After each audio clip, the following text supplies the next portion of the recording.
Today I'm making sourdough flatbread. I fed my starter 250 grams of flour and about 200 grams of water. 350 grams of sourdough starter, 1/8 teaspoon of vitamin C powder.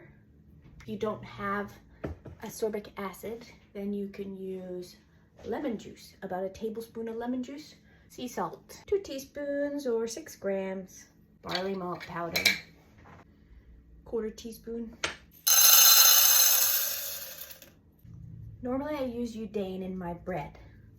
Today I'm going to use a potato. How I cook sourdough flatbread that isn't a dough but more of a batter.